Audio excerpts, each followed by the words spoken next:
So guys, ito na yun. This is it. Ito na yung mini PC natin na binubuo. Ayan. Pisapay pala. Pisapay pala yung OS. Yeah, Pisapay.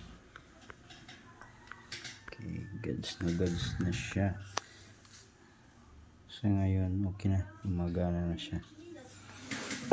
Ito nga pala yung mga mini PC. Ito Dell Optiplex i3.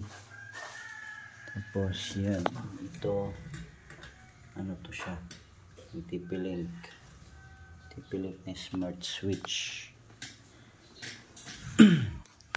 Marami proseso yung pinagdaanan bago makuha. Kalat.